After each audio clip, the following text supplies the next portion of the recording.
Agora pronto para conversar conosco. Emílio, acho que agora vai. Bom dia, querido. Melhorou? Melhorou. Agora é o Emílio. Agora é o Emílio de sempre. Então vamos começar então de novo, né? Bom dia a todos os amigos da Jovem Pan News Bauru, bom dia ao meu amigo Alexandre Pitoli e ao convidado de hoje aí, o Cláudio Luiz Caivano, que tem muita informação relevante pra gente aí, né, Pitoli? Com certeza. Dr. Cláudio Luiz Caivano, advogado, escritor, autor do livro 8 de Janeiro, a História Não Contada. Dr. Cláudio, bom dia. Uma honra vê-lo e ouvi-lo por aqui. Seja bem-vindo, doutor. Bom dia, Pitoli. A honra é minha, né? De poder estar aqui compartilhando a bancada com você, com o meu amigo Emílio Kerber, e aqui falando para essa audiência maravilhosa que vocês têm nesse programa. Parabéns mesmo. Eu sou inscrito, inclusive, no canal, tá? Só para deixar claro aqui. Boa, doutor, que bom. Então, estou à sua disposição. Perguntem o que quiserem. Eu posso te dar um furo de reportagem no bom sentido, no melhor sentido da matéria? Você estava falando do G. Dias, eu estava ouvindo aqui. Mas cabe a gente falar também do ministro da Justiça, Flávio Dino, que tinha emitido no dia 7 de janeiro uma portaria. Para quem quiser aí, pode olhar no Diário Oficial da União. Eu só falo a verdade, então tem que estar embasado em documentos. O Diário Oficial da União publicou, só que no dia 10 de janeiro, essa portaria dele solicitando o apoio das forças de segurança, a Força Nacional, mais precisamente. Portanto, ela já estava de prontidão desde o dia 7 de janeiro. A pergunta que fica é, por que não foi utilizada? Por que não impediu a invasão? Há muito a ser esclarecido. Tólio. Muito, muito. Eu concordo com o senhor. E tudo isso levando inocentes, outros injustamente, para uma situação que nós jamais imaginamos assistir no Brasil. E o senhor é testemunho ocular da história, aliás, participou efetivamente da defesa de muitos que ali passaram, vivem da tortura da tornozeleira eletrônica hoje, muitos que ali ainda estão. Eu queria que o senhor começasse relatando, doutor Cláudio, e agradecendo por demais a confiança do senhor, inscrito em nosso canal, enfim, muito obrigado. Como é que o senhor chegou a isso? Como é que o senhor decidiu se colocar à disposição destes brasileiros que ali estiveram ou ainda estão, doutor? Bom, muito boa pergunta, por sinal. Ontem a gente fez o lançamento aqui em São Paulo, na ADESG, a quem eu agradeço também a toda a comitiva lá, os delegados e etc. A gente fez o lançamento presencial. Então ali eu fiz questão de dizer isso. Tem um motivo muito especial. É porque eu estaria lá. Eu seria um dos presos. Eu tenho colegas, eu estou acompanhando colegas de profissão, ou seja, advogados, que estiveram presos. Uma colega, particularmente, eu não tenho autorização dela para falar em nome dela, então eu vou omitir o nome dela, mas ela é de outro estado, não é aqui do estado de São Paulo, e ela ficou 51 dias presa.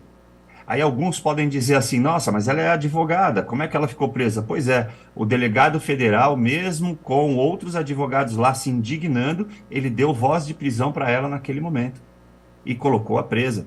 Aí ela chegou na colmeia, porque é uma mulher, e foi transferida para o batalhão, que fica ali também dentro de todo aquele complexo. Não deixa de ser uma prisão, Pitoli. Então, veja que o artigo 133 da Constituição Federal, que garante a nossa prerrogativa de advogados, estava sendo completamente dilacerado, como outros da Constituição, né?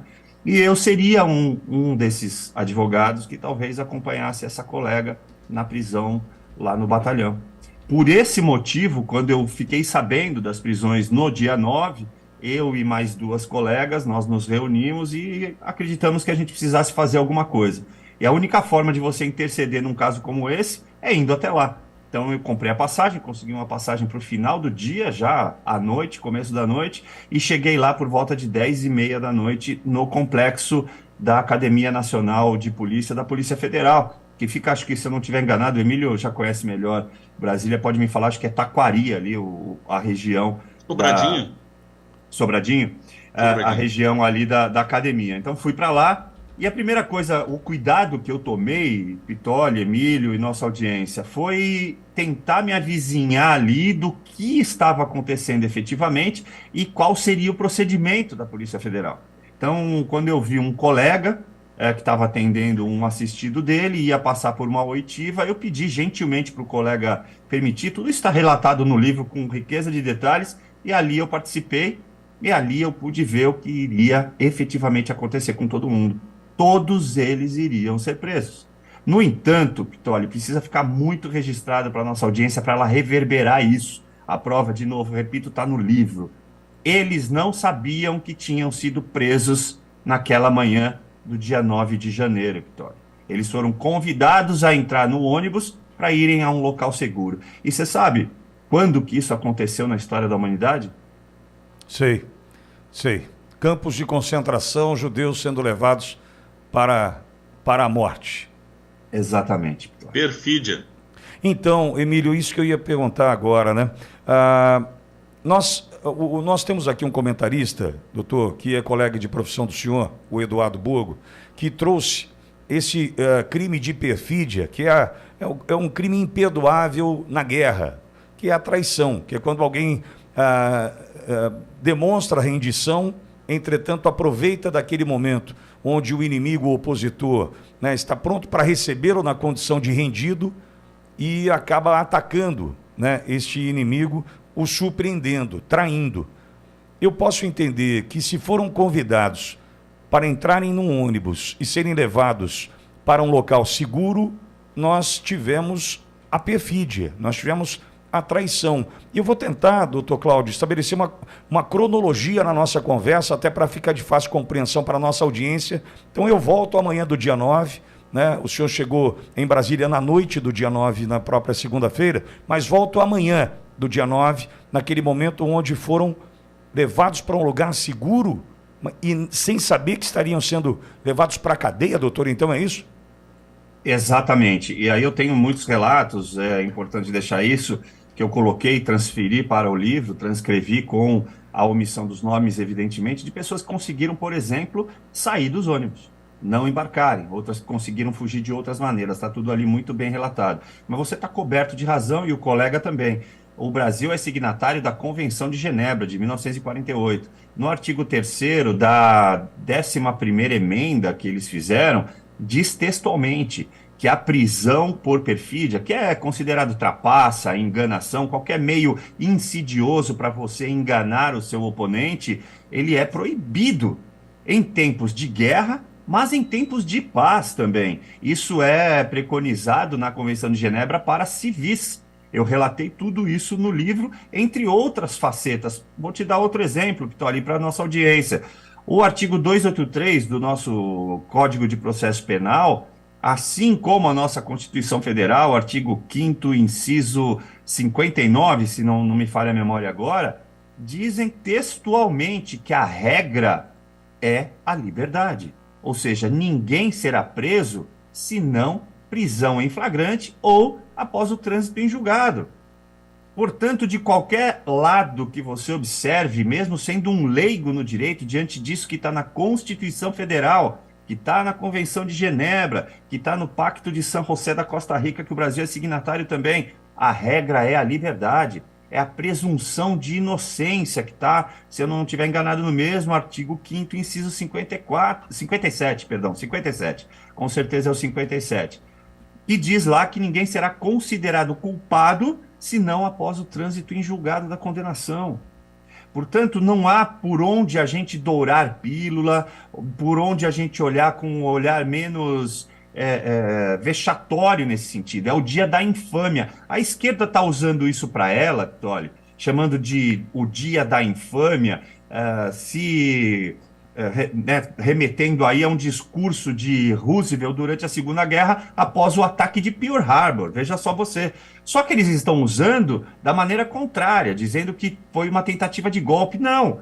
O correto é nós usarmos dessa maneira. Foi o dia da infâmia, quando a ditadura juristocrática do Brasil colocou todas as suas mãos sobre presos políticos e colocou presos 1.650 pessoas de uma só vez.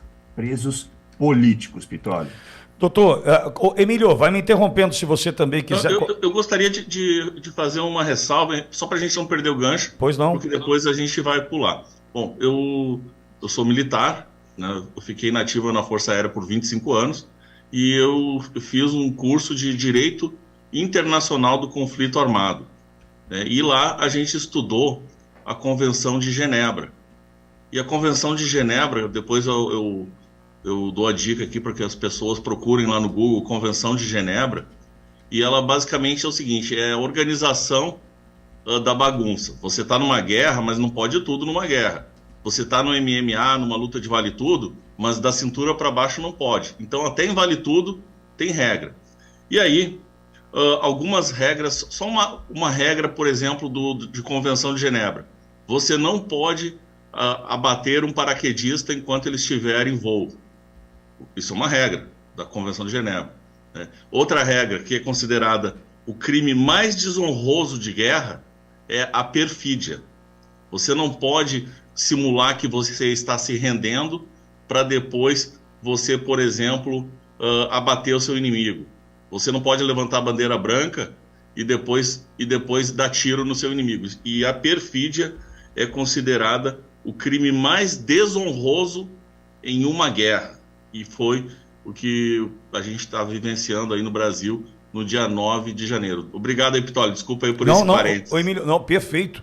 Emílio, inclusive o objetivo é esse mesmo, é uma conversa, por favor.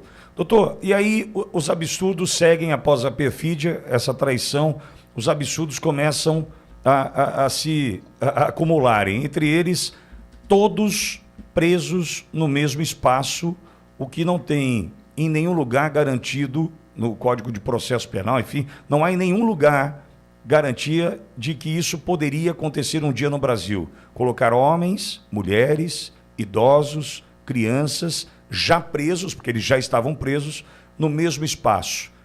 Ali, relatos nos chegam, e o senhor deve ter mais informação detalhada sobre isso, de pessoas que passaram mal. Chegaram a algumas informações não comprovadas até aqui, de pessoas que, inclusive, passaram mal súbito e morreram. Crianças que nós acompanhamos imagens deitadas no chão da quadra da Polícia Federal sobre a bandeira do Brasil. O desespero que tomava conta daqueles que se deram conta que caíram numa armadilha. O que o senhor ouviu sobre este momento, todos juntos no mesmo espaço, doutor? Pois é, eu não só ouvi, né, Pitoli, como tive que vivenciar isso, né? Eu passei aquela noite, eu saí de lá depois 3:30 da manhã, eu fui vê-los, muitos deles já estavam dormindo, mas nessas condições que você falou. No chão da quadra, né, ali havia um ginásio naquele complexo, é um complexo bastante grande, acho que são mais de 600 mil metros quadrados, tem até cidade cenográfica para treinamento, pelo que eu soube. Depois fui investigar para poder escrever e colocar no livro também. Mas as pessoas estavam ali juntas, porque a noite estava fria, e colocadas todas no chão da quadra, né, do ginásio. E algumas estavam na arquibancada, que tem aqueles bancos largos, né, de concreto, mas não deixa de ser frio da mesma maneira. Quem pôde e tinha os seus pertences ali, montou barracas e acampou no gramado. Então você pode imaginar a condição humana degradante, né, indignante a que eles foram submetidos. Então a gente tem um princípio no nosso ordenamento jurídico, que é o princípio da dignidade da pessoa humana. Ele foi completamente aviltado, como você disse. Crianças, idosos, mulheres, homens, todos ali convivendo no mesmo espaço, sem nenhum tipo de visão, sem a sua privacidade preservada. Tinham pets lá também que foram com essas pessoas, porque elas tinham passado muito tempo acampadas. Acabaram adotando pets que ficavam na rua, porque elas alimentavam aqueles cachorros. E aí eles acompanharam-nos na prisão. Veja só isso, Pitoli. E o que mais me marcou, eu vou pedir licença para te fazer esse retrato. Eu sou um estudioso da Segunda Guerra Mundial. E por um simples motivo. É porque Edmund Burke ensinou a gente que povo que não conhece a história está fadado a repeti-la. E quando eu me vi diante daquilo, eu tinha certeza que a história estava se repetindo. E uma das cenas mais dramáticas e que me marcaram profundamente, tem até no meu Instagram, quem quiser ver lá, tem o relato daquela madrugada quando eu chego. Eu sou um homem duro, tá? Eu não sou um ser sensível, não. E realmente aquilo me impactou. Quando você entrava no corredor onde as pessoas estavam sendo triadas, na palavra deles, né? Com revista pessoal, depois identificadas com seus documentos, era nítido o odor humano. Porque era muita gente junta, e junto com aquilo, idosos chorando copiosamente. porque haviam percebido naquele momento que estavam presas. E aquilo me impactou por demais, porque me remeteu às minhas memórias de sobreviventes de Auschwitz. E eu tenho uma tatuagem no braço justamente com o portão de Auschwitz, que foi uma das maiores mentiras, uma das maiores perfídias impetradas contra uma etnia.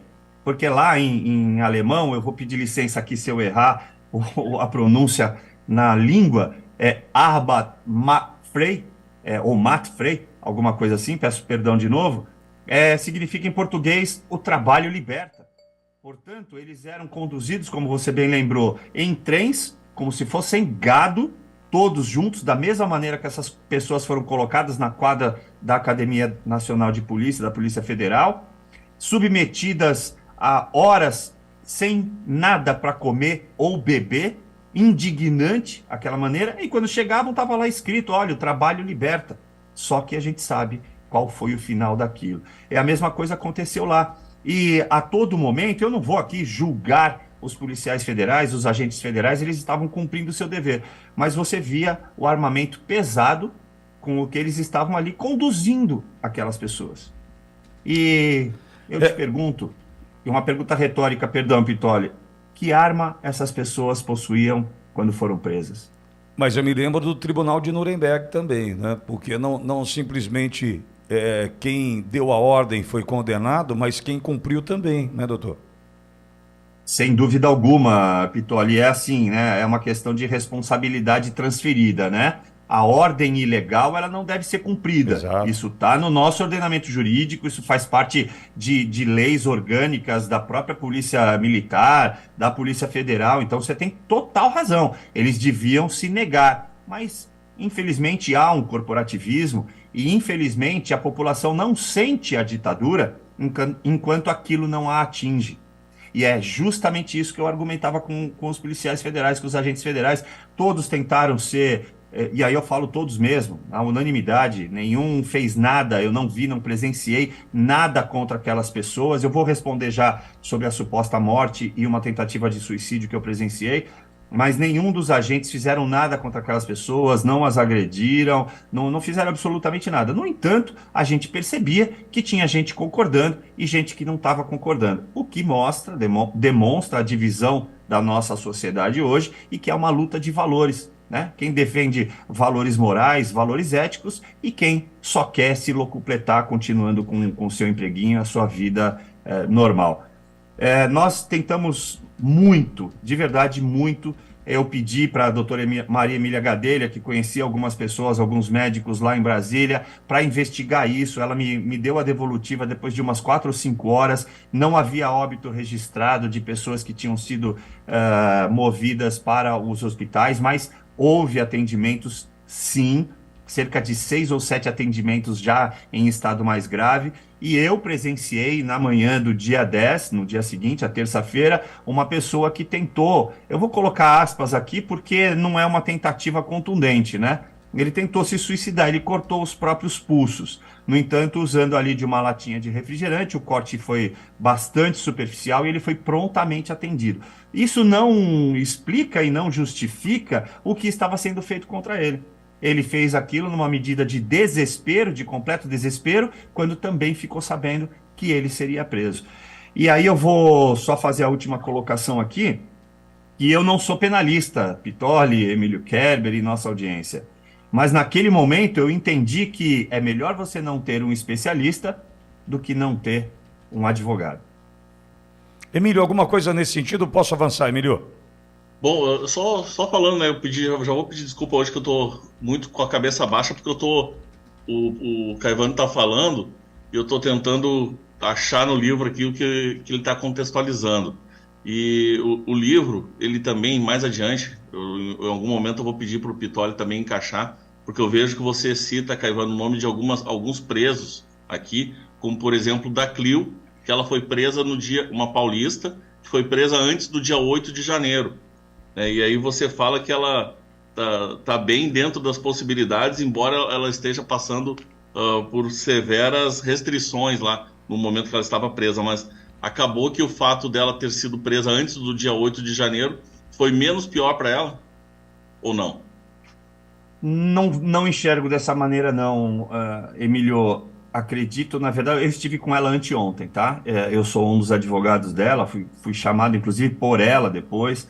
Eu tive lá, na verdade, num primeiro momento, porque o ex-advogado dela e o Oswaldo Eustáquio haviam dito que ela talvez tivesse sofrido agressões. E nós fomos até lá justamente para tentar avaliar essa situação. Eu quero agradecer aqui pessoalmente ao deputado Sanderson, lá do Rio Grande do Sul, você vê, de outro estado, e que nos ajudou prontamente, nos colocou em contato com a diretora Camila, que também me recebeu pessoalmente lá para explicar que nada havia acontecido, até porque ela estava isolada, ela não tinha contato com outras presas. Então, se ela houvesse sofrido algum tipo de agressão, só podia ser dos agentes. E os agentes, segundo a diretora, ninguém tinha feito nada com ela, até porque não havia nada contra ela. Pois bem, estando com ela, ela me relatou que ela quebrou um dente na comida, porque, infelizmente, é sofrível. Ela é uma mulher franzina, uma mulher pequena, eu chamo de mirrada, né? Baixinha, pequenininha, magrinha, mas pesava aí normalmente algo entre 64 e 65 quilos. Ela está pesando 50 quilos. Então vocês podem imaginar o que isso vai causar numa pessoa. Sem contar que ela está há 6 meses, porque ela foi presa no dia 28 de dezembro. Ela está lá há quase 6 meses, vai completar a semana que vem. Ela está isolada. Vocês podem imaginar o que isso causa na mente humana? Eu não consigo, mas eu posso relatar para vocês o que eu vi anteontem. Ela não consegue parar de falar, o que é normal. Então eu me calei e deixei com que ela falasse naqueles 50 minutos de audiência que a gente teve, através de um vidro blindado. Ela falando no telefone e eu ouvindo do lado de fora. Ela está bastante perturbada mentalmente. Porque, óbvio, ela não conversa com ninguém há meses. Agora que colocaram alguém numa cela perto, numa cela próxima, e elas conversam ali por gritos, porque as paredes são vazadas lá em cima para ventilação, né? Paredes bem altas. Então, não tenho como classificar que isso seja bom de qualquer maneira. Emílio, eu entendi sua pergunta, só para deixar claro para a nossa audiência. Não tem como a gente achar normal, não tem como a gente achar menos gravoso. Ela foi presa no dia 28 por ter filmado, ela é jornalista, colega sua Sim. também, Pitório. Ela é de Tupã.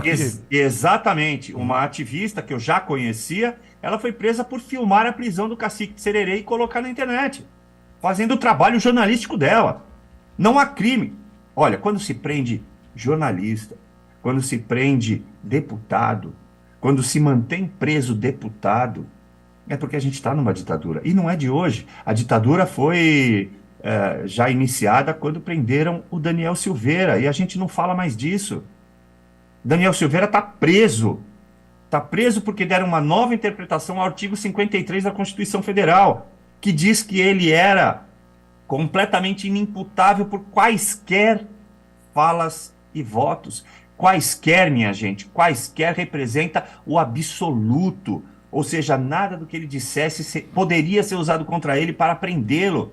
A única ressalva é a prisão em flagrante de crime comum. Doutor. Pois bem, tudo isso correu até aqui e estamos vivendo esse tipo de situação, Pitório. Tem outro exemplo que eu quero dar, eu conversei com ele essa semana por várias vezes, o Bismarck Fogaça, humorista do canal Hipócritas, eu conversei com ele bastante essa semana, e um dos pontos da conversa, ele estava a caminho do local onde ele iria trocar a tornozeleira eletrônica, porque aquele teve um problema de localização.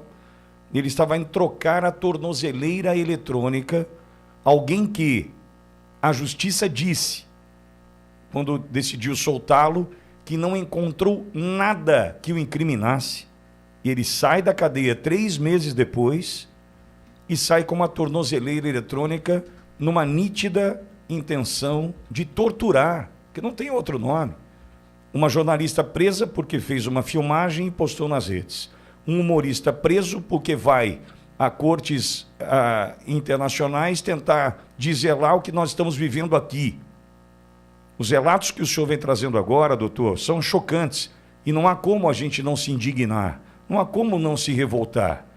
Eu já o admiro, porque quando o senhor coloca alguém precisava fazer alguma coisa, e naquela noite do dia 9 de janeiro eu consegui chegar em Brasília, eu confesso que é a maior demonstração de patriotismo, de amor ao Brasil, a profissão que alguém pode dar. Sabe por quê, doutor Cláudio? Eu tenho comigo o seguinte: quando alguém diz, alguém precisa fazer alguma coisa e nada faz, essa pessoa está deixando de cumprir com o seu dever. Independentemente da profissão que exerce, da função que ocupa na sociedade, quando alguém diz, alguém precisa fazer alguma coisa e tenta se isentar da responsabilidade, é um soldado a menos. É alguém que não está disposto a lutar por aquilo que nós precisamos defender. Então, o senhor já tem a minha admiração desde quando ouvi essa frase na fala inicial do senhor. E voltando à nossa conversa, doutor, e essa cronologia, Emílio, interfere quanto você quiser. Eu vou na minha cronologia aqui. Se o senhor chegou às 10 da noite, saiu às 3 da manhã, ali do complexo da Polícia Federal, o senhor já estava a poucas horas de ver concluídas 24 horas iniciais, que são as 24 horas garantidas pela lei para a ocorrência da audiência de custódia. Mais uma vez enterrando qualquer possibilidade do cumprimento da lei no Brasil. Como o senhor imaginava que isso pudesse acontecer? A audiência de custódia foi uma semi-audiência? Como o senhor a classifica diante do que o senhor viu ali, doutor? Primeiro, muito obrigado pelas palavras, Vitória. Obrigado. Eu tenho que agradecer aqui também publicamente ao amigo Emílio Kerber, né, o que ele está fazendo aí para divulgar a nossa obra, para tentar levar a verdade dos fatos às pessoas, é incomensurável. Muito obrigado, Emílio. A questão, ela vem até um pouco antes, tá, Vitória? Eu vou tentar ser bem sucinto para as pessoas entenderem. A ilegalidade começou na prisão em flagrante, como eu já havia dito. Mas lá dentro foi retirada a prerrogativa do delegado federal, naquele caso, né, que era um delegado federal, de estabelecer se existia fundamento na prisão em flagrante ou não. Ali é o primeiro juiz da causa, Vitória. É ele que pode dizer assim, não, peraí, não tem elemento. E te digo mais ainda, ninguém conduziu aquela prisão em flagrante. O nosso CPP, é claro, precisa ter quem fez, quem efetuou, o policial, por exemplo, que efetuou aquela prisão, ou qualquer do povo, né, que fez a prisão em flagrante, tem que levar aquele elemento, aquele indivíduo, para ser ouvido pela autoridade policial, que era o caso. Não tinha ninguém acompanhando. Tampouco havia testemunhas. E vou te dizer mais, o próprio Alexandre de Moraes redigiu as 6 ou 7 perguntas, tem no meu livro ali uma cópia do documento, 6 ou 7 perguntas estabelecidas no auto de prisão em flagrante. Portanto, nem o seu trabalho o delegado pôde fazer. Dali saíam presas e, como você disse, teriam que ter a audiência de custódia naquele momento, em 24 horas. Foi preso, conta-se 24 horas, tem que ter audiência de custódia, está no 310 do CPP, se não me falha a memória agora, que foi fruto de uma portaria do CNJ, assinada por ninguém mais, ninguém menos, em 2015, Lewandowski. Pois bem, não aconteceram, elas só foram acontecer para o caso dos meus assistidos, que eu só terminei de liberar no dia 11, às 3h30 da manhã, quando o último foi encaminhado para o presídio, portanto, elas tinham que acontecer no máximo no dia 12, e não aconteceram, elas foram acontecer no sábado 14, as primeiras audiências. E foram audiências da mesma forma que aconteceu com os delegados federais. O próprio juiz já se adiantava e dizia para nós, olha, eu estou declinando da minha competência em favor do STF, eu não posso decidir, nós só vamos ouvir vocês. Portanto, mais uma prerrogativa da nossa legislação foi retirada, foi suprimida, Pitoli. Porque se você prende hoje, pergunte a qualquer policial, vocês devem conhecer algum, pergunte a um policial, você prende lá o meliante, o bandido, leva para a cadeia, se ele não tiver audiência de custódia em 24 horas, ele é imediatamente posto em liberdade, Pitoli. Essas pessoas ficaram, no mínimo, 15 dias presas. No mínimo, que foi o tempo de poder entrar, ser conduzido ao sistema, estar lá no sistema, para que depois eles exarassem a outra decisão e aí se exarasse o alvará de soltura. Portanto, esse trâmite não levou menos de 15 dias. E te digo mais, a nota de culpa tinha crimes como terrorismo, como tentativa de deposição do Estado Democrático de Direito, o 359, L, M, N, que E são o T? advindos da lei. E acho que o T também, né? O T também. O T, na verdade, ele é uma antinomia de norma. Ele é aquele que diz que a manifestação não é criminosa, né? Não constitui crime se estiver sendo requerido ali direitos sociais e políticos. A antinomia da norma é formal, ou seja, está dentro da própria norma.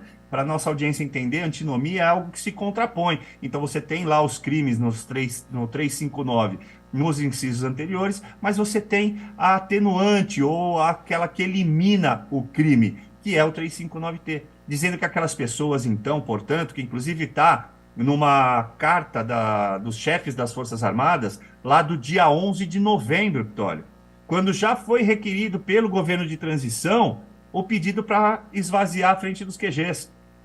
Então a coisa vem sendo discutida e preparada há muito tempo. Todo mundo sabia. Mas voltando aqui, os crimes somados tinham penas de mais de 30 anos. Agora as denúncias estão sendo recebidas, com crimes que não chegam a 3 anos de prisão. Portanto, caberia, além de um acordo de não persecução penal, que não foi oferecido naquele momento, porque é crime de menor potencial ofensivo, não caberia prisão preventiva, Vitório. Portanto, todo esse tempo que elas ficaram presas é ilegal. Eu pergunto a vocês, quem é que vai pagar por isso?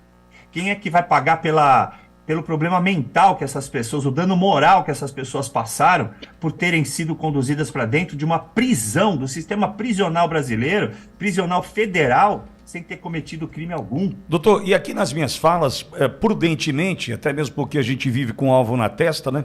Eu sempre digo, presos inocentes e presos injustamente, para tentar fazer distinção entre aqueles que ali estavam e não deveriam, em hipótese alguma, estar, por serem inocentes, como, por exemplo, o tiozinho do algodão doce, né, que a gente tem o relato de quem comprava algodão doce, daqueles que passavam fome em Brasília e buscavam na frente do QG a oportunidade simplesmente de matar a fome, enfim, e tantas outras situações de pessoas, por exemplo, que chegaram após os atos do dia 8 e foram para frente do QG e foram presas na manhã seguinte. Eu entendo que são absolutamente inocentes. Ao mesmo tempo, tem os presos injustamente. Aqueles que, como o senhor acabou de dizer, em função do que se desenhou com relação a um suposto crime, não prevê prisão preventiva. O que o senhor tem de relato para nos trazer com relação a estes, em especial os inocentes? O senhor ouvia, entre aspas, os gritos destes inocentes, tentando dizer, eu não fiz nada, eu só estava ali, acompanhando, enfim. O senhor ouviu esse tipo de manifestação durante a sua jornada ali, doutor? Sim, todos os meus assistidos, nenhum deles invadiu o prédio, todos eles chegaram única e exclusivamente até o gramado. Eles foram caminhando e o Emílio pode falar melhor para a gente, mas acho que dá algo em torno de 8,5 km de onde eles estavam no QG, na frente do QG ali de Brasília, para a Praça dos Três Poderes. E passaram por revista, Pitório. Portanto, eles foram pacificamente e chegaram, muitos deles, depois que os eventos já haviam acontecido. Cerca de 1 hora, 2 horas depois dos eventos terem acontecido. As prisões começaram lá no próprio, tem relato dentro do livro, no próprio gramado, as prisões começaram depois das 18 horas. Essas pessoas retornaram andando novamente, portanto andaram 17 quilômetros, andaram de volta para o QG e ficaram atordoadas, porque quando chegaram lá já estava cercado. E estava cercado por 2 forças distintas, a força da Polícia Militar e a Força Nacional e o Exército. O Exército estava se interpondo. Então aqui eu faço um repúdio, uma nota de repúdio à fala do general Arruda, que disse que tudo isso era mentira, era falácia, era uma criação, uma narrativa.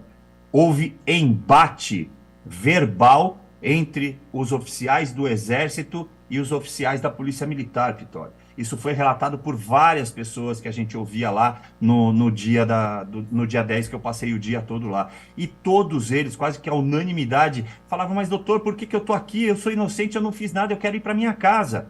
E aqui eu vou fazer outra nota de repúdio, que eu não tenho medo de dizer a verdade. Está no livro também, o Emílio deve ter visto ou vai ver. O senador Marcos Duval esteve lá no dia 10, Vitória. Está relatado no livro. Ele foi lá, o único parlamentar que foi lá, ou que, melhor, que deixaram entrar, porque o próprio Sanderson, que é ex-agente, né, ex-delegado da Polícia Federal, não foi permitida a entrada dele. Mas do Marcos Duval foi. Ele foi lá, falou para aquelas pessoas e depois, com medo da concentração, ele me confundiu com um policial federal e me chamou. Tá tudo filmado no Folha Política. Eu fui até lá, falei, não, eu sou advogado. Eu vim aqui para ajudar essas pessoas. Ah, então fala aqui com elas para acalmar e tal. E no final ele sai, cercado por agentes para protegê-lo e aclamado ainda assim pela população ali, que estava ali, que não conseguia entender o que estava acontecendo. E ele fez vídeo dizendo textualmente, está no Instagram dele, pode verificar. Momento em que as pessoas sabem que Marcos Duval vai tirá-las de lá. Pitoli, audiência, Emílio. Repito com todas as letras, porque a verdade não pode ficar calada. Ele não tirou uma pessoa sequer de lá. Nem os idosos, ele não perguntou, ele não se informou, ele não ajudou. Eu, durante aquele dia, depois daquela manhã que eu estive com ele, eu consegui tirar um senhor que tinha uma doença autoimune, que estava sem o remédio, e ele tem essa doença, causa o enrijecimento dos músculos. E está muito bem relatado no livro. Eu argumento com a delegada federal. Quer dizer que a senhora não vai liberá-lo? Então a senhora vai dormir com a preocupação de que ele pode, dentro da cadeia, vir a falecer pelo coração dele parar de bater? E aí eu a convenci de ir falar com um superintendente para a gente liberá-lo. A gente conseguiu liberá-lo e liberei um autista, um rapazote de 22 anos. Conseguimos os laudos, tudo, e consegui liberar essas pessoas. Agora, eu tenho relato de que lá dentro ainda, nos 254 que parece que ainda estão lá, Pitoli, há um autista que não foi liberado e há um mendigo. Ele ia ao QG, Pitoli, para se alimentar, porque ele passava fome. Então veja que nível o estado de coisas no Brasil. Se isso não for infâmia, eu não sei como pôr uma nomenclatura nesse episódio nefasto da história brasileira. Emílio, alguma coisa nesse sentido? Sim, sim. O que mais tem, uma das coisas que mais tem me chamado a atenção no livro é a questão das condições humanas dos presos dentro dos presídios e também o tratamento desigual em relação aos presos comuns. E a gente observa aqui pelos relatos do livro que os presos comuns, aqueles que cometeram crimes de verdade, de matar, de roubar e outros tantos crimes, eles têm um tratamento diferenciado melhor do que os presos políticos que estavam lá na Praça dos Cristais no dia 9 de janeiro. O senhor poderia falar para a gente aí sobre essa questão desumana, as condições gerais e também sobre o que eles passaram a se alimentar, porque eu tive também relatos de uma presa que eu perguntei como que era a sua comida. Ela falou, não é comida. Ela falou que era uma lavagem. E você falou da Clio, que perdeu 15 quilos, uma mulher de 65 quilos, que está agora com 50 quilos. E olha só, Emílio, muito, muito obrigado pela pergunta, ótima oportunidade. Ela perdeu 15 quilos porque a comida no presídio feminino é pouco melhor do que a do presídio masculino, tá? Então, veja só, elas recebem ali no fim do dia e também de manhã um todinho, uma banana e uma bolacha. É disso que a Clio está sobrevivendo e inúmeras outras presas. As minhas assistidas também sobreviveram dessa maneira. Agora, os homens, eu vou te dar o exemplo aqui de um assistido meu que ficou 66 dias e perdeu 22 quilos, Emílio. Porque ele não conseguia comer aquela comida. Já na academia, naquela terça-feira que eu passei o dia todo, foi servida a mesma marmita do sistema penitenciário, tá? É incomível. É incomível. Quando você abre a tampa e não é entregue nenhuma colher, não é entregue nada, então eles usam a própria tampa de alumínio como colher. Podendo se cortar a boca. Então você imagina como que isso funciona. Além de tudo isso, quando você olha, ela visualmente já é algo que nós não comeríamos. Mas ainda sobe um odor de azedo, Emílio. Eu sou testemunha ocular. O rapaz veio me trazer, olha isso, chorando, né? Olha isso aqui, doutor, olha o que estão fazendo com a gente. Quando você encosta, o senhor vai comer? Eu falei, não, eu não vou comer. Mas, Alexandre de Moraes comeu no dia 8 de março, dentro do presídio feminino, quando ele foi lá, em comemoração ao Dia da Mulher e liberou algumas pessoas. Eu pergunto a vocês, não é uma pergunta retórica, não. É uma pergunta verdadeira. Se tinha crime, por que ele simplesmente foi lá e liberou? Por causa do Dia da Mulher? Será que a gente pode acreditar nisso? E ainda, Também tenho testemunha ocular e não tenho nenhum problema em dizer. Ele disse aos presos que a culpa deles estarem presos lá era dos advogados. Isso foi dito textualmente. Nós temos uma pessoa que estava lá dentro e que ouviu, estava ao lado, tem foto demonstrando que ela estava do lado do ministro. Portanto, eu não tenho nenhum problema em dizer. Doa a quem doer. Ela ouviu da boca dele. O problema de vocês estarem aqui é dos seus advogados. Doutor, não há como a gente recuperar a justiça no Brasil. Eu posso abrir a possibilidade do nosso ouvinte fazer pergunta para o senhor, doutor?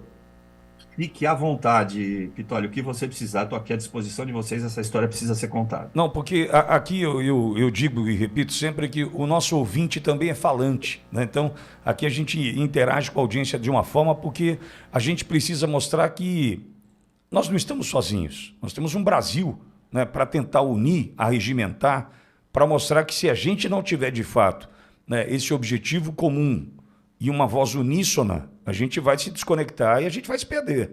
Então, eu estou agora, o João está recebendo aqui, através do WhatsApp, na tela, por gentileza, Edson, 14 é o código de área, 31040760, 31040760.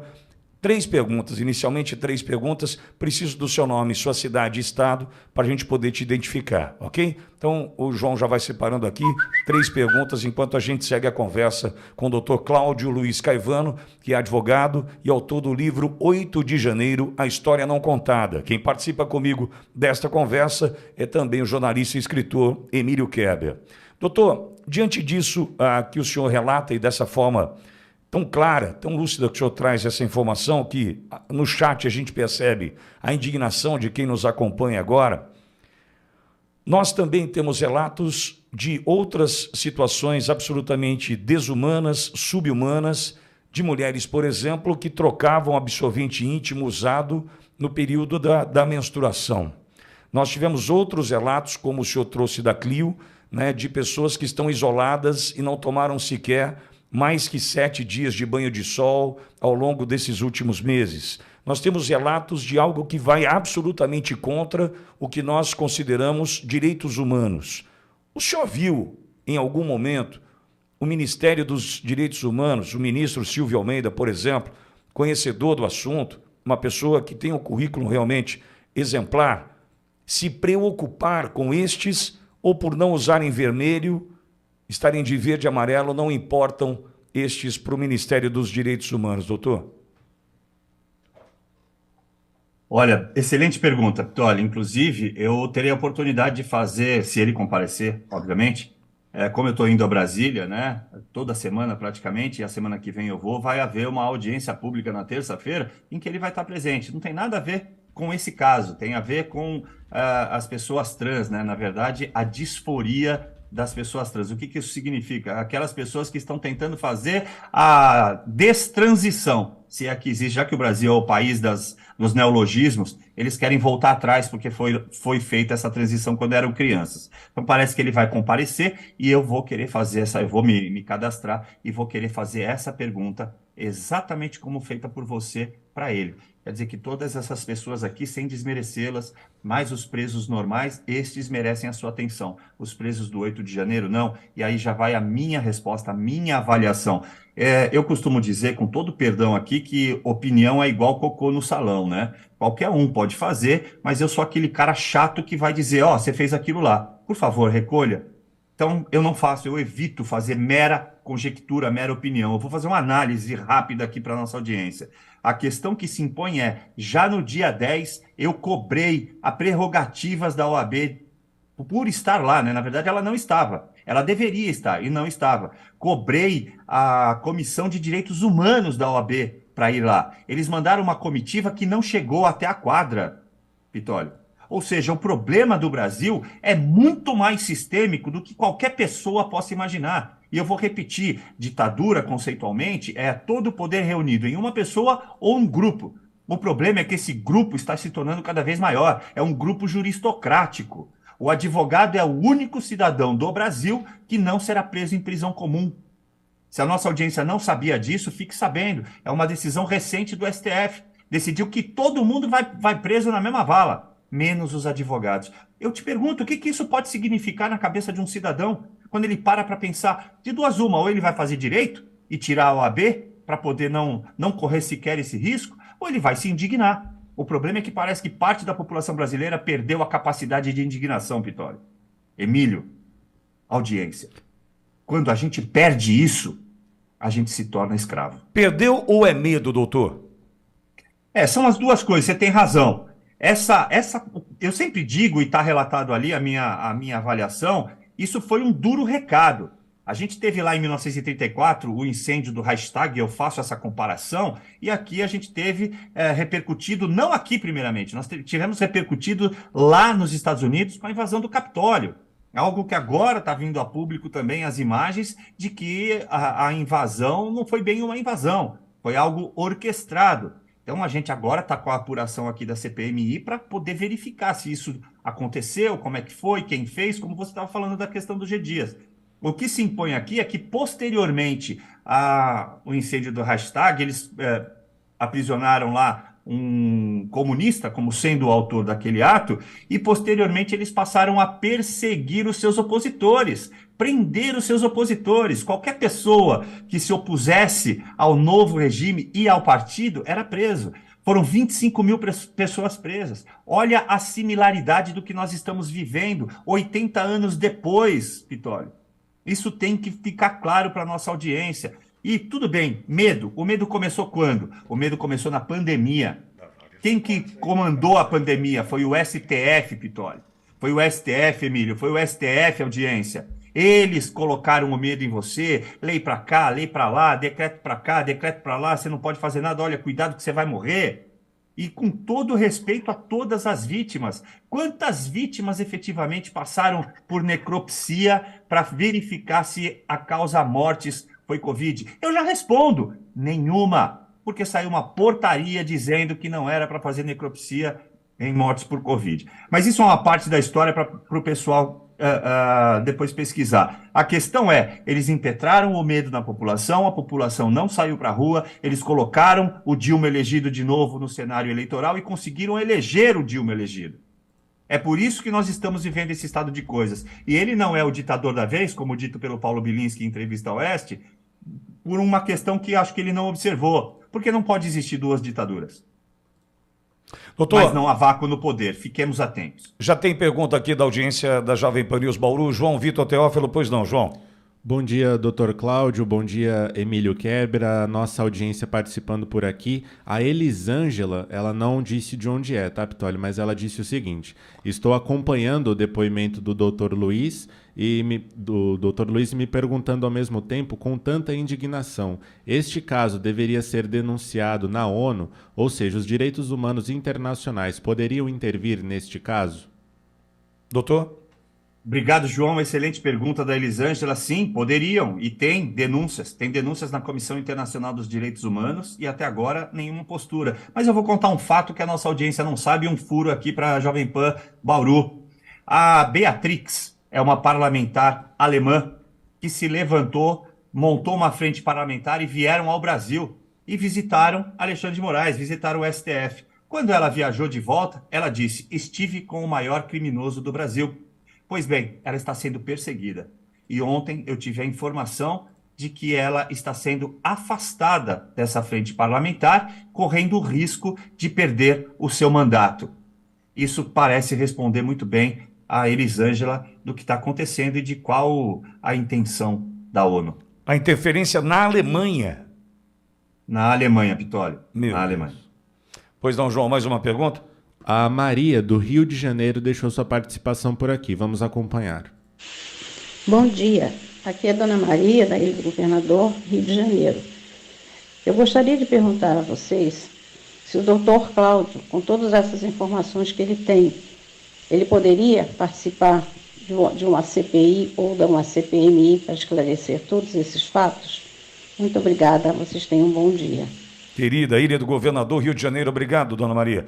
E aí, doutor, o senhor já foi convidado, já sondaram para que o senhor participe ou da CPI da Câmara Distrital, que para mim está parecendo um circo menor, né? E tem o circo Vostok, que é o maior, que é a CPMI. O senhor já foi convidado para participar de alguma delas?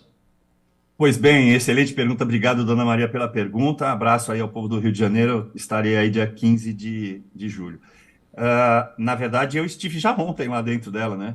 Eu consegui participar daquela coisa que estava acontecendo, eles pedindo ali a prisão do Silvinei, porque teria mentido, porque eles tinham um documento do Ministério da Justiça que confrontava a informação dele da PRF. Opa, mas espera aí, Ministério da Justiça, quem está à frente não é o Flávio Dino? Bom, deixa aí para nossa audiência pensar. A questão é, estou sim, existe requerimento já para minha oitiva, né, como testemunha, mas até agora não foram aprovados esses requerimentos. Então, o que a gente vai tentar fazer, como eu disse, vou participar dessa audiência pública na terça-feira, e na quarta-feira, 28, há uma outra audiência pública, essa presidida pelo deputado Sanderson, que é de Segurança Pública, e que a gente vai tentar falar. Já tem 2 outros advogados que são lá de Brasília, que também estiveram atuando, que já tem o momento de fala. Também já foi feito requerimento para que a gente seja ouvido nessa audiência pública. É a maneira que nós estamos encontrando para poder driblar isso e levar para a população o maior número de informações quanto possível, Pitório.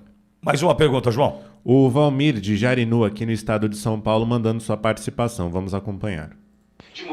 Aqui fala Valmir, cidade de Jarinu, estado de São Paulo.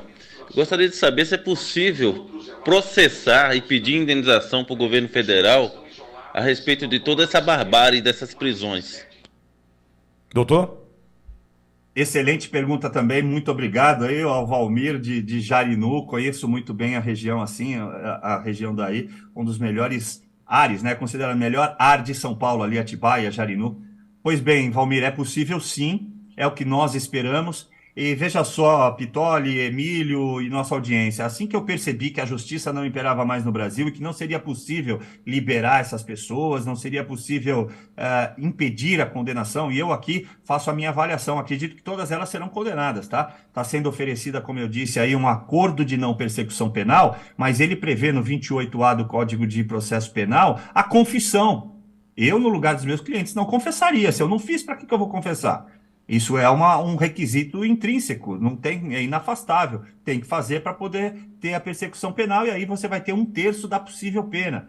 Então veja que daria aí uns 9 meses, e muitos deles já cumpriram essa pena, porque ficaram quase 2 meses presos. Cumpriram muito mais. O caso é, nós recorremos aos parlamentares, a CPMI foi instaurada, ela está ocorrendo, embora não do jeito que a gente queria, mas é parte de um processo. A nossa tentativa vai ser justamente esse, tentar fazer um projeto de lei para que eles sejam anistiados. De outra forma, eu não vejo como eles saírem livres. E aí, com base na anistia, a gente poderia processar a União por danos morais e, em alguns casos, até danos físicos. Obrigado, Valmir. Muito bem. Bom, e só um intervalo rápido aqui para te anunciar que esse livro, 8 de janeiro, A História Não Contada, está à sua disposição. Emílio, é pelo WhatsApp, né, da Lohana? Pelo WhatsApp da Lohana. Perfeito. Então, olha, para você adquirir esse livro, que a gente está entendendo tudo o que ele tem de conteúdo, um conteúdo que certamente vai mexer contigo, só que é importante que a gente entenda de fato a história, como muito bem colocou o autor do livro, o Dr. Cláudio Luiz Caivano, para que a história não se repita, é importante você conhecê-la, né? E não há nenhum poder maior do que o poder da informação.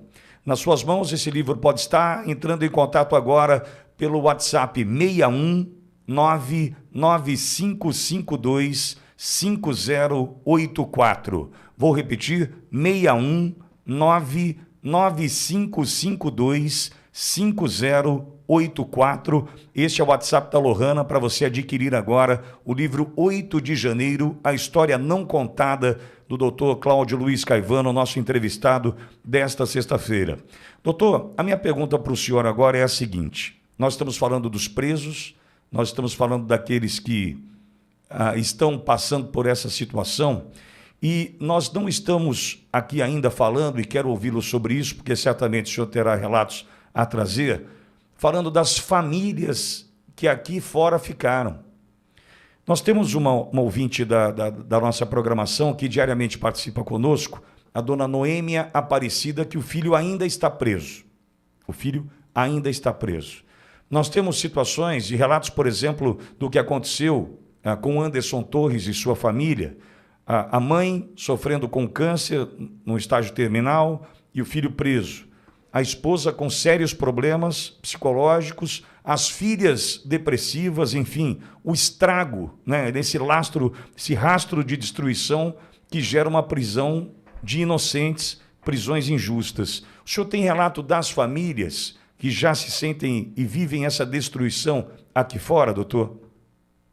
Sem dúvida que tenho. Eu preciso só fazer uma ressalva antes, rapidamente, de maneira sucinta. Vocês disseram aí, agradeço, né, que eu fui voluntariamente, tudo isso é verdade, paguei todas as minhas expensas, a gente não tinha intenção de cobrar absolutamente nada de nenhuma família, de ninguém. No entanto, é preciso fazer esse relato também. A prerrogativa da OAB não compareceu no primeiro dia, foi só no final do segundo dia, a Comissão de Direitos Humanos foi lá só pro forma, e ainda assim a OAB do Distrito Federal se reuniu com o Alexandre de Moraes para impedir a nossa atuação e nos ameaçar de advocacia predatória.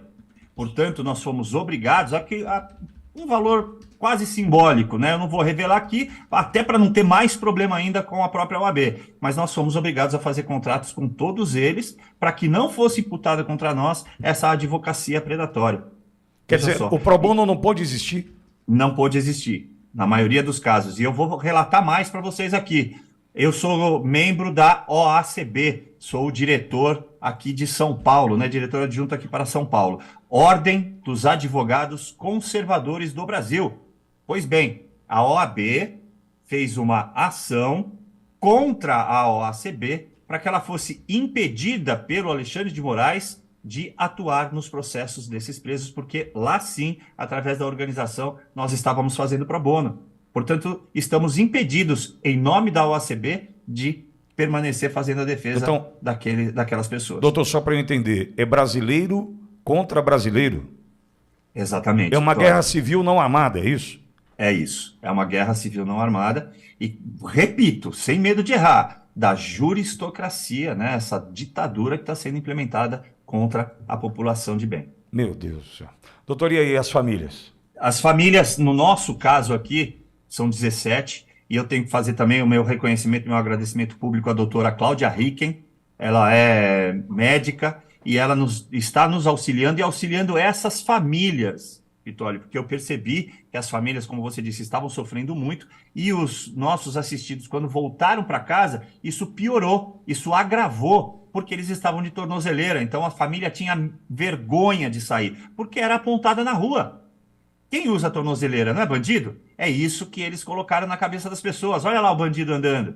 Só que esse bandido era um manifestante que estava lá no 8 de janeiro, no lugar errado, na hora errada, ou no lugar certo, entretanto, no momento errado da política brasileira. E aí eles começaram a passar por esses problemas, esses danos emocionais, e a gente prontamente procurou auxílio e a doutora Cláudia se ofereceu e está fazendo esse trabalho também voluntário, de forma voluntária. Lá na frente a gente vai tentar fazer alguma campanha, algum tipo de coisa de arrecadação, porque tem outros voluntários também trabalhando diuturnamente, atendendo essas pessoas diariamente, Vitória, porque os danos são irreparáveis. Inclusive, fazer outra coisa, aquela minha colega que eu relatei, ela está em depressão. E aí eu consegui, conversando com a doutora Cláudia, de colocar a ela e uma outra pessoa para dentro desse grupo para poderem ser atendidos, mesmo não sendo aqui do Estado. Porque solidariedade é o que você disse, não se nega nem a um bandido. Emílio, pois não. Bom, uma das grandes polêmicas envolvendo o dia 8 de janeiro é o tema infiltrado. Mas antes de eu fazer a pergunta, eu gostaria de fazer uma breve introdução antes da pergunta.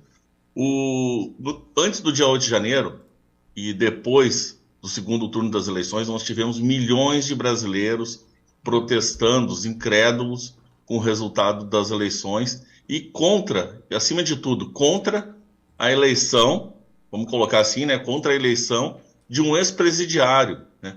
Como eu vou explicar para o meu filho que hoje o Brasil tem um presidente que foi um ex-presidiário condenado em todas as instâncias, foi descondenado e a história que todos nós já conhecemos. Aí a minha pergunta a gente tinha até o dia 8 de janeiro milhões de brasileiros em frente aos quartéis que estavam ainda protestando. Esse governo estava precisando de alguma forma ter condições de tirar essas pessoas, né? O ministro da Justiça, antes de tomar posse, já falou que quem tivesse em frente aos quartéis pedindo fora Lula estaria cometendo crime. O ministro Flávio Dino falou isso antes, ainda em dezembro. E aí eu pergunto ao doutor Caivano, né?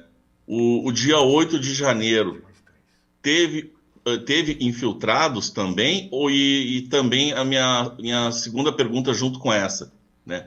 O governo, esse governo que está, ele tinha que ter um 8 de janeiro de qualquer forma para acabar com as manifestações em frente aos quartéis? Olha, Emílio, parabéns pela pergunta, obviamente. É assim, eu não posso cravar essa resposta, né? Não posso afirmar. Suspeita-se sim de infiltrados. Estão investigando, inclusive, aquelas pessoas que foram presas lá, a esse sim em flagrante, porque estavam depredando, né?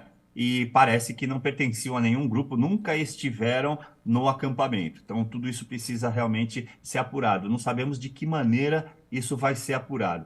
A grande questão, eu vou de novo, para te responder, me remeter lá em 1934, como eu falei. O que aquele governo precisava naquele momento era de legitimidade também, porque também pairava dúvida sobre a lisura do sistema eleitoral, se é que os nossos ouvintes estão entendendo. Estou tentando me fazer claro. A forma como eles encontraram foi justamente essa. O incêndio do Reichstag, prende lá um rapazote, tinha acho que 17 anos, que era comunista, membro do Partido Comunista, e pronto, está implementado ali o seu inimigo, o seu fantasma, o combate. Com isso, ele conseguiu conquistar a opinião pública na Alemanha naquele momento. Me parece uma forma muito similar de atuação, lembrando que nada se copia, né, Emílio? Aliás, nada se cria, tudo se copia nos dias de hoje, porque tudo já aconteceu em demasia, aí está muito registrado desde 1800. Então há muito registro para você entender como manipular a opinião pública. O próprio Paul Joseph Goebbels, dizia que dê-me o controle da mídia que dominarei as massas. E não seria isso que a gente vem passando desde 2020 com a pandemia? A mídia insistentemente causando pânico, o medo, o terror, de novo, repito, colocando o Dilma elegido de volta à cena eleitoral para que isso tudo fosse implementado? Doutor, então, aí a dúvida. Doutor, vou mais longe. Nós somos manipulados no Brasil desde quando nós, em 1965, acompanhamos a inauguração da Rede Globo de televisão. E essa manipulação se deu porque em nenhum momento, desde a inauguração da Rede Globo, nós tínhamos como confrontá-la, nós tínhamos a manipulação velada e nós não tínhamos nada que pudesse contestar, duvidar, apontar um novo caminho, porque ela se colocou de maneira majoritária, absoluta, com uma audiência, né, gigantesca, uma audiência superlativa, né? Como a gente acompanhou ao longo da sua história. Entretanto, foi a chegada do presidente Bolsonaro ao poder que nos deu a chance de entender que nós não dependíamos mais de uma emissora de televisão e por isso a revolta destes veículos com relação à direita do Brasil, em especial Bolsonaro. Nós não precisamos mais destes para fazer com que isso se transforme em verdade. Aliás, nós estamos aqui prontos para confrontar. Imagine o senhor ouviu agora três perguntas de brasileiros espalhados por esse território continental que temos, ouvindo uma emissora que é de Bauru, uma cidade de 390 mil habitantes, que tem quase 1,5 milhão de pessoas inscritas em seu canal, porque entenderam qual é o nosso compromisso, entenderam que há uma alternativa a essa manipulação. 2020 foi a cereja do bolo, concordo plenamente com o senhor que vivemos dessa manipulação e sofremos muito com o que vimos durante a pandemia. Entretanto, nós chegamos a acreditar que o PSDB era a oposição do PT. Nós chegamos a acreditar que Alckmin era o grande opositor de Lula na eleição de 2006 e seria a salvação do Brasil em 2018. Então, doutor, nós fomos manipulados ao longo da história, né? E nós estamos sentindo o peso disso hoje. E, graças a Deus, alguém conseguiu abrir os nossos olhos, né? E eu atribuo essa chance ao presidente Bolsonaro. Porque senão a gente estaria até hoje aqui tocando música, né? Fazendo fofoca, falando da Anitta, de não sei o que e tal. E nós estamos falando de um Brasil que nós precisamos ver esse país se libertar, tirar essa bola de ferro dos pés, porque nós convivemos com essa bola de ferro nos pés desde sempre. é que ela era maquiada pela Globo, maquiada pela mídia, maquiada por aqueles que ali estavam. Mas manter a miséria é parte fundamental do projeto destes. Estamos aqui com o Dr. Cláudio Luiz Caivano, com Emílio Kerber, com a nossa audiência, prontos para preparar um movimento de libertação. E não é com armas na mão, é com a informação, né, doutor? Perfeito. Olha, minha admiração aumenta depois desse relato que você acaba de fazer, né? Eu também coloco o mesmo crédito. O que seria do Brasil não tivesse existido Bolsonaro na nossa vida? A gente realmente estaria entregue e você não veria metade da população, como eu disse momentos atrás, lutando por seus valores. A guerra é por valores. Os nossos valores morais e éticos contra aquele que quer só se locupletar, quer continuar tocando sua vidinha porque está recebendo uns caraminguás, que também é escravo. Todos eles são escravos, você está coberto de razão. Eu vou citar aqui rapidamente Thomas Sowell, que dizia duas coisas que marcam muito a minha vida. Que a democracia não se faz sem verdade. Esse é o primeiro ponto. E que o problema da esquerda é a tentativa de criar uma eugenia verbal. Seria uma espécie de limpeza étnica através da verbalização das coisas. Ou seja, só aquele que fala o que tem que ser dito, na opinião deles, é que estaria com a razão. É o que estamos vendo através da mídia, essa cooptação que você falou e que passamos 30 anos sofrendo.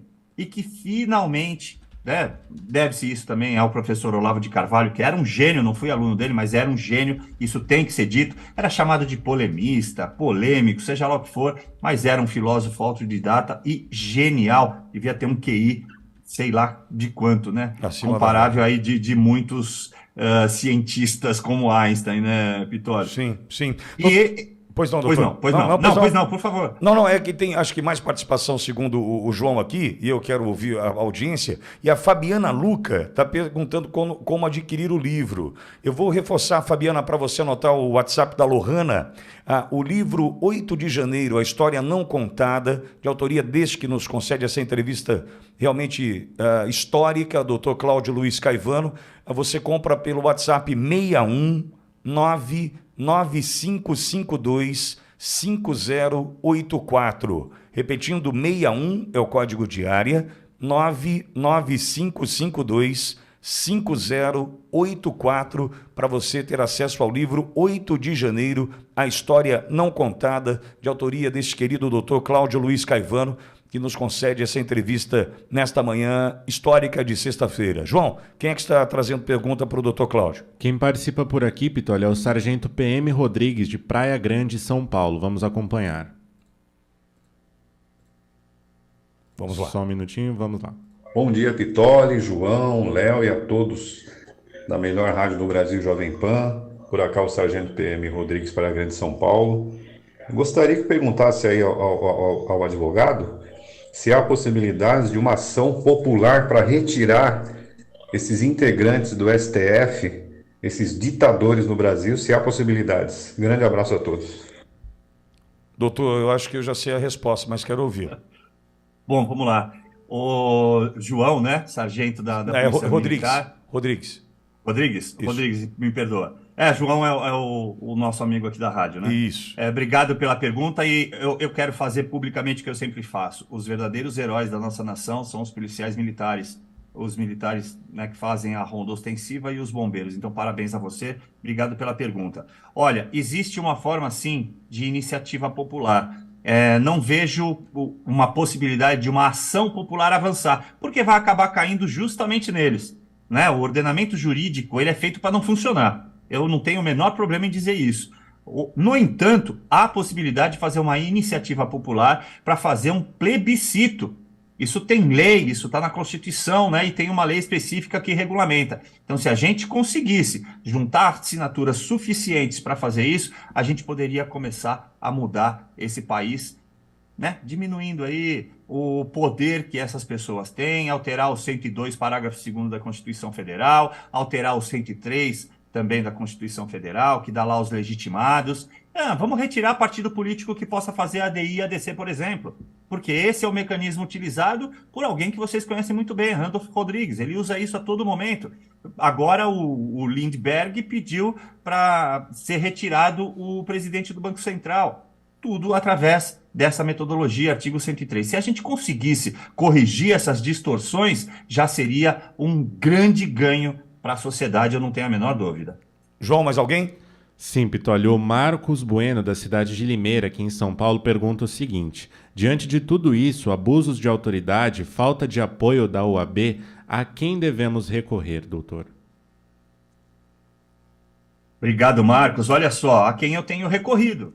Aos nossos representantes, aqueles que podem, por enquanto o Estado, suposto Estado democrático, esteja minimamente funcionando, com esse poder ali funcionando, eu fui requerer a eles. Então, nós podemos partir para esse caso, como o Rodrigues falou agora, o sargento da PM, uma iniciativa popular, a gente fazer um projeto de lei, ele automaticamente é enviado para a Câmara e é passada lá em votação. A mesma coisa a gente pode fazer aqui, pressionando os nossos parlamentares a não aprovar, por exemplo, o arcabouço fiscal que acabou de ser aprovado. Ele vai voltar para a Câmara.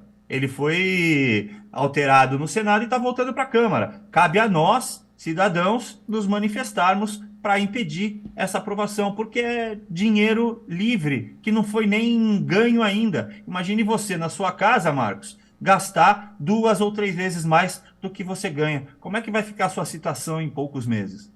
A gente já sabe a resposta. Mais alguém, João? A Helena, da cidade de Indaiatuba, também aqui no estado de São Paulo, pergunta o seguinte: existe alguma chance de que as pessoas que foram presas serem ouvidas na CPMI dos atos do dia 8 de janeiro? Helena, né? Se eu não anotei errado. Isso. Obrigado, Helena de Indaiatuba. Também há requerimento. O problema na questão da CPMI propriamente dita é que os requerimentos foram rechaçados porque a posição, ou seja, o governo, ele acabou tendo maioria, uma maioria aí de 20-12. Então isso, se não for negociado, ou se não ocorrer como o presidente Arthur Maia fez no caso do G. Dias, ele, não sei se vocês puderam verificar, mas ele fez assim: aqueles que aprovarem o requerimento fiquem como estão, pronto, aprovado. Se não for dessa maneira, a gente não vai conseguir aprovar esses requerimentos, mas existem requerimentos para os presos serem ouvidos, sim. Obrigado pela pergunta. E detalhe, o G. Dias só foi aprovado via essa manifestação da Arthur Maia por pressão popular, porque a Arthur Maia é uma vaselina total, né? Aí não foi aprovado, daquele momento da comemoração do Randolph. A pressão popular aconteceu diante dessa censura, né, da esquerda, dos governistas, né, tentando evitar G. Dias, Flávio Dino, Alexandre de Moraes e também o Saulo Cunha da ABIN na CPMI. E isso repercutiu mal na base do Arthur Maia e ele se sentiu, então, motivado a convocar ou convidar o G. Dias, que, aliás, eu vou dizer, hein, que vergonha desse ontem ali na CPI da Câmara Distrital em Brasília. Emílio, mais alguma questão para o doutor Cláudio Luiz Caivano, Emílio? Bom, em relação ao dia 8 de janeiro, né, que eu tenho certeza que daqui a pouco a gente vai ter filme do dia 8 de janeiro, vamos ter livros, inclusive dos presos políticos, se eles puderem escrever, né, se não colocarem na sentença vitalícia deles, que eles não podem escrever e se manifestar sobre o que aconteceu. Eu tenho certeza que essa história ainda vai dar muito pano para a manga. Mas a minha pergunta é para o doutor Caivano: doutor, o senhor acha que o sistema, eles conseguiram o que eles queriam com o dia 8 de janeiro, que é deixar o povo com medo e longe das ruas? Excelente pergunta, Emílio. Sem dúvida nenhuma, o recado foi dado. Inclusive, eu tive assistidos na própria audiência de custódia dizendo: olha, doutor, eu desisti, eu não quero mais, não quero saber de política no Brasil. Justamente por isso. Então, o recado, é por isso que a gente pode, com certa tranquilidade, dizer que isso foi um duro recado para a direita. A grande verdade aqui, para voltar um pouco lá atrás, como fez o Pitolli, é que eles não esperavam a eleição de Bolsonaro, era para o Alckmin ser eleito. Só que deu ruim. O cara é tão ruim que deu ruim, deu pior. Então, acabou sendo eleito o Jair Messias Bolsonaro, para nossa sorte, para a sorte do Brasil. Nós estamos vivos e de pé por causa de Jair Messias Bolsonaro e da equipe que ele montou. Você pode até não gostar dele, da forma como ele fala, como ele se apresenta. Ele é simples, ele é direto, ele é verdadeiro. Mas você tem que reconhecer, ele foi um excelente técnico, porque um bom técnico de um time junta notáveis. E ele juntou todos os notáveis quanto possível, enquanto conseguiu resistir às pressões, para tomarem conta dos seus ministérios. É por isso que avançou o Brasil. A gente precisa ter essa continuidade. Então, sim, Emílio, foi um duro recado e um recado que, infelizmente, foi absorvido. As pessoas estão com medo de fazer manifestação. Doutor, uma pergunta para o senhor. Eu recebi uma informação ontem. Nós temos, é inacreditável, né? Mas a Operação Lesa Pátria da Polícia Federal, ela é classificada como uma operação permanente. Inacreditável, né? Então nós temos aí a Polícia Federal se dispondo a isso. E ouvi ontem o relato de um empresário muito querido, respeitadíssimo, por mim pelo menos, muito respeitado, que me disse que existe uma investigação, uma linha de investigação que está chegando em empresários, cidadãos comuns, pessoas físicas que ajudaram, comprando marmitas, por exemplo, aqueles que estavam diante de unidades militares Brasil afora. Por exemplo, aqui em Bauru nós temos a 6ª CSM, diante da 6ª CSM aqui no centro da cidade, foi montado ali uma estrutura para os manifestantes que passaram ali boa parte dos 60 e tantos dias. Para que eles ficassem por ali e para alimentar moradores de rua, ações sociais foram realizadas. Depósito em Pix na conta daquele, que ele compra marmita, que ele compra água. Aconteceu isso aqui em Bauru. E essa investigação já está chegando nestes que, para ajudar, inclusive moradores de rua, se dispuseram a fazer esse depósito, essa transferência. E estes estão preocupadíssimos, porque são pais de família, são empresários honrados, são cumpridores dos seus deveres, entretanto já estão se sentindo ameaçados. Qual é a orientação do senhor, se é que o senhor pode dar, para este que começa a se sentir pressionado porque está vendo esta Gestapo, está vendo essa polícia chegar em quem ajudou, inclusive quem passava fome, doutor? Outra excelente pergunta, né? Hoje o programa foi feito de excelentes perguntas e muitas delas nos colocando aí em saias justas para responder, mas eu não tenho receio, não. Essa daí do inquérito permanente que você acaba de dizer, ela vem se somar ao flagrante perpétuo, ao censura só um pouquinho e à desnecessidade de individualização da pena em crime contra a deposição ou tentativa de deposição do Estado Democrático de Direito, dito pelo próprio Alexandre de Moraes numa entrevista que ele deu à revista Piauí. Pois bem, você percebe por aí que é uma soma de atividades não legais. E agora a gente teve recentemente a aprovação de alguém que escreveu um livro intitulado Lawfare. Ele vai ser o representante disso que a gente está vivendo. Lawfare. Para nossa audiência entender, lawfare é o uso, ou lawfare, né? É o uso da lei com intuito político. O que vale não é o que a lei diz, mas é a vontade do juiz. Acaba até rimando. Mas para responder a sua pergunta, que eu não vou fugir dela, não. Veja só, existem muitos empresários realmente preocupados. Existem pessoas que acabaram doando até para canais de YouTube e que nos procuram temendo serem encontradas através desse tipo de investigação, Pitório. É como eu disse, o Emílio perguntou agora, foi recepcionado o recado? Foi, tá aí a prova. A minha sugestão, né, como você disse, é que eu posso dar, é não se acovarde. Quanto mais você baixar sua cabeça, mais outra parte do corpo você vai mostrar. Um povo não pode ficar refém do Estado, principalmente quando é uma ditadura. Se você não começar a lutar agora com as armas que você tem, já que você ajudou lá, você pode ajudar de outras maneiras, fazendo outras coisas, se vocês não se levantarem agora, todos nós vamos perecer. Eu posso até ser uma voz como aquela andorinha que pegava água e tentava apagar o incêndio da floresta, mas ainda assim, eu vou dormir com a minha consciência tranquila de ter feito algo. Eu não vou me amedrontar. Consequências existem? Existem. Mas nós vamos enfrentá-las. Emílio, eu caminho para o final dessa conversa. Quero te agradecer, Emílio, pela sua disposição mais uma vez de estar aqui conosco, de fazer essa ponte com o Dr. Cláudio Luiz Caivano, de trazer aqui todos os dias, o Emílio tem feito isso consecutivamente, dias consecutivos, a oportunidade de você, brasileiro, ter na sua mão a história do dia 8 de janeiro, que ninguém te contou. Entretanto, o doutor Cláudio Luiz Caivano relatou neste livro que você pode ter em casa. Emílio, a você, meu muito obrigado pela oportunidade de tê-lo aqui conosco, viu, querido? Muito obrigado, Pittoli. E eu só quero aproveitar também o momento para agradecer ao Dr. Cláudio Luiz Caivano por tudo que ele fez pelo Brasil e por tudo que ele está fazendo pelo Brasil e pelos patriotas que estão presos e que ele também ajudou a defender. Bom, e deixa eu, antes de me despedir do doutor Cláudio Luiz Caivano, lembrar você que você pode adquirir o livro 8 de janeiro, a história não contada, deste guerreiro, deste brasileiro, deste advogado, da OACB, da Ordem dos Advogados Conservadores do Brasil, Dr. Cláudio Luiz Caivano. E para você adquirir, eu repito o WhatsApp da Lohana, é o único caminho para você ter esse livro em mãos.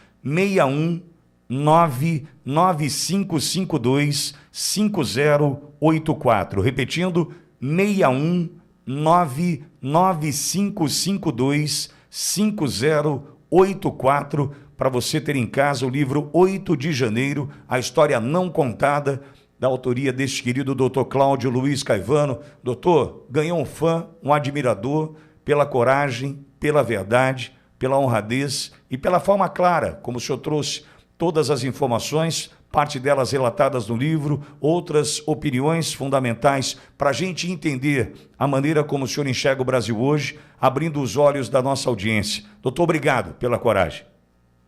Sou eu quem agradece, Pittoli. Olha, vocês chegam a me emocionar de verdade. Eu sou um homem meio rude, hein? Obrigado mesmo pelas palavras de vocês. Obrigado ao amigo Emílio Kerber. Muito obrigado pelas palavras. Só queria deixar esse relato aqui rapidamente, sucintamente. Ó. Eu entendo, né, que isso acabe tendo uma expressão maior do que efetivamente eu a entendo daquilo que eu estou fazendo, porque o certo continua sendo certo mesmo quando ninguém faz. E nesse momento parece que eu e alguns poucos que nos atrevemos a nos levantar e fazer aquilo que é necessário fazer. Então agradeço a vocês por acreditar no meu trabalho, agradeço ao Emílio por tudo que ele está fazendo, ao espaço aqui dado por você, Pittoli, ao Roberto da editora IBSEC, que acreditou no projeto e falou, não, vamos tocar o pau, mas você não tem medo? Olha lá, hein? Não é comigo que vai acontecer, é contigo. Não, vamos para o pau e vamos fazer. Então muito obrigado também à IBSEC e obrigado a você, nossa audiência. Quanto mais você puder levar essa história adiante, mais a gente vai fazer a verdade se restabelecer. Doutor, um ótimo final de semana para o senhor. Até a próxima. Obrigado igualmente a todos vocês. Obrigado, querido. Emílio, bom final de semana. Até segunda, Emílio. Igualmente para todos vocês, bom final de semana. Até segunda. Tchau, tchau. Tchau, querido. E já tem gente perguntando aqui o código de área para comprar o livro e tal. Eu já vou repetir. Sandra, anote aí, por gentileza. O código é 61, é Brasília, tá? 61995525084 é o código. 61995525084. 10 horas e 28 minutos, 10 e 28. Tá aí na tela para você, então, que conversem, que edição histórica do Jornal da Manhã desta sexta-feira, 23 de junho de 2023. Já já, deputado federal Luiz Lima, do Rio de Janeiro, conosco. Querido Luiz Lima, né, como eu gosto de conversar com o deputado Luiz Lima, já já é o nosso entrevistado por aqui. João, posso imaginar